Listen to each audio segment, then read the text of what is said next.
इसी बीच जब ये कन्फ्लिक्ट चल रही थी ना, तो एक जोग्राम और ग्रेटर जो नेशन की बात बीच में आई थी, जिसमें कुकी, मणिपुर के Chin people of Myanmar and Mizo group of Nagaland, they wanted to create a separate nation of Christian population, and they have a covert support from the United States of America.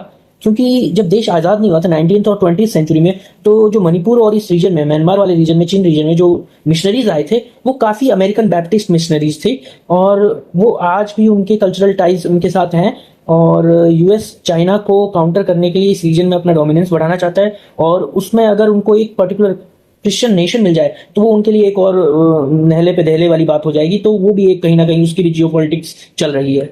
अब हम बात करेंगे इम्प्लीकेशंस की। ये जो conflict हो रही है, इसके इम्प्लीकेशंस मणिपुर पे क्या पड़ेंगे, इंडिया के लिए क्या इम्प्लीकेशंस हैं, और साउथ एशिया के लिए क्या ग्रेटर इम्प्लीकेशंस इस वॉर, इस कन्फ्लिक्ट की वजह से हो रहे हैं। हम मणिपुर की बात करते हैं, तो इस कन्फ्लिक्ट के ज्यादा प्रोटेक्टेड होने की वजह से जो कल्चरल टाइज हैं उसमें बहुत ज्यादा रिफ्ट क्रिएट होगा। There will be ethnic segregation between the communities. Kuki और मेती कम्युनिटीज अपने अपने बफर जोन्स में अभी आज की डेट में रह रहे हैं, और there are murmurs in the society to create a separate state for them और a union territory for the Kuki population. दूसरा, वो एक दूसरे के टेरिटरीज में जा नहीं पाते, वो स्टेट के हाईवेज को एक्सेस नहीं कर पाते। उन्हें ट्रेवल करने के लिए अगर किसी को आज इम्फाल वैली में जाना है, तो ना तो वो NH2 को एक्सेस कर सकते हैं, ना वो NH37 को एक्सेस कर सकते हैं। तो स्टेट की आर्टरीज पूरी ब्लॉक्ड हैं, दोनों कम्युनिटीज स्कैटर्ड हैं इधर उधर। जिसका जहां पे डोमिनेंस होता है वो दूसरे वाले को वहां पे एम्बुश कर देगा, उनको हर्ट कर देगा, और उसकी वजह से पूरी सोसाइटी में भय और नफरत का वातावरण है।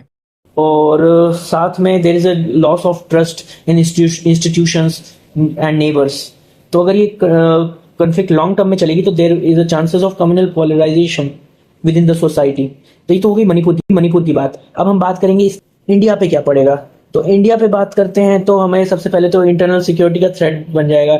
जिस तरह से वहाँ पे प्रोलिफरेशन ऑफ आर्म्स बढ़ता जा रहा है उस रीजन में, एक्सटर्नल एक्टर्स इतने ज़्यादा एक्टिव हो गए हैं, तो ये इंडिया की जो सॉवरेनिटी और इंटीग्रिटी को चैलेंज करने वाली बातें हो जाएगी। धीरे धीरे ये इसके रिपल इफेक्ट और ज़्यादा इंसर्जेंसी को वापस से रिवाइव कर सकते हैं सोसाइटी के अंदर। दूसरा, बॉर्डर मैनेजमेंट के चैलेंजेस हो गए हैं वहाँ पे। रिफ्यूजी इन्फ्लक्स 2021 के बाद में बहुत ज़्यादा बढ़ गया है, तो उस पर भी फर्क पड़ेगा। फिर बॉर्डर डिस्ट्रिक्ट्स में इंस्टेबिलिटी आ गई है, और यहाँ पे एक डिलेमा भी क्रिएट हो रहा है सिक्योरिटी एजेंसीज में कि वो ह्यूमैनिटेरियन सपोर्ट करें, एड दें, रेस्क्यू करें, या फिर नेशनल सिक्योरिटी कंसर्न्स को प्रायोरिटी दें। उसके साथ साथ इंडिया की फेडरल गवर्नेंस और क्राइसिस रेस्पॉन्स पे क्वेश्चन उठ रहे हैं कि 3 साल से मणिपुर जल रहा है, इंडियन गवर्नमेंट क्या कर रही है।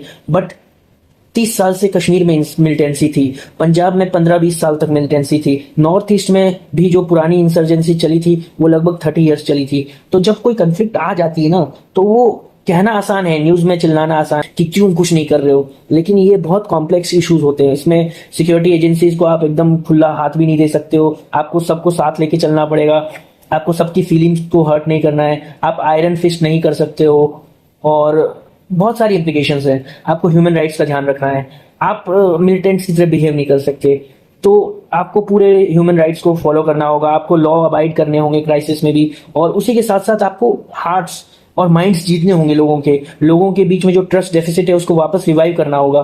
तो इट टेक्स टाइम, और इंटेलिजेंस एजेंसीज को यहाँ पे फ्रंट फुट पे काम करने की जरूरत है। और इसी के साथ साथ जो इकोनॉमिक और कनेक्टिविटी प्रोजेक्ट्स है वो भी हेल्पर हो रहे हैं यहाँ पे। IMT हमारा इंडियन कंपोनेंट पूरा कंप्लीट हो चुका है, इंस्टेबिलिटी और सिविल वॉर की वजह से वहाँ का जो प्रोजेक्ट है वो 70% कंप्लीट है, लेकिन बाकी कंप्लीट हो नहीं पा रहा। दूसरा, मणिपुर में इंस्टेबिलिटी की वजह से हम मणिपुर का जो हाईवेज हैं उनको एक्सेस नहीं कर पा रहे हैं, क्योंकि हर दूसरे दिन कुछ ना कुछ कांड हो जाता है वहाँ पे, तो उसको अच्छे से यूज नहीं कर पा रहे हैं। और now we will discuss the implications of Manipur conflict on Southeast Asia and South Asian geopolitics. So because of the conflict in Manipur and in the Chin state of Myanmar, we are not able to utilize the benefits of IMT, India-Myanmar Thailand corridor. Moreover, the region surrounding the border between Myanmar and India has become an arc of instability. So the developmental aspects, the business, all those activities have gone away from these regions, and Due to protracted crisis, the unemployment level in the population is also increasing. चलो अब सारा implications वगैरह देख लिया, अब ये देखते हैं कि इससे किसको फायदा हो रहा है और किसको नुकसान। नंबर 1 बेनिफिशियरी चाइना है। चाइना का IMT बंद होने की वजह से BRI को बूस्ट मिला है। चाइना के जो म्यांमार में कॉरिडोर्स हैं वो फुल्ली फंक्शनल हैं।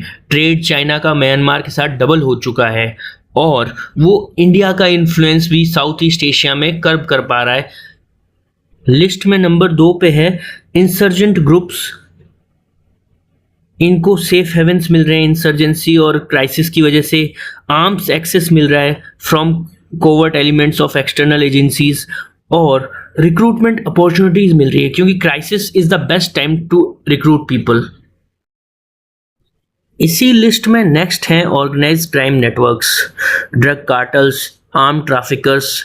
इन सबको भी काफ़ी फ़ायदा हो रहा है क्योंकि वीक लॉ एनफोर्समेंट कॉरिडोर्स बन चुके हैं।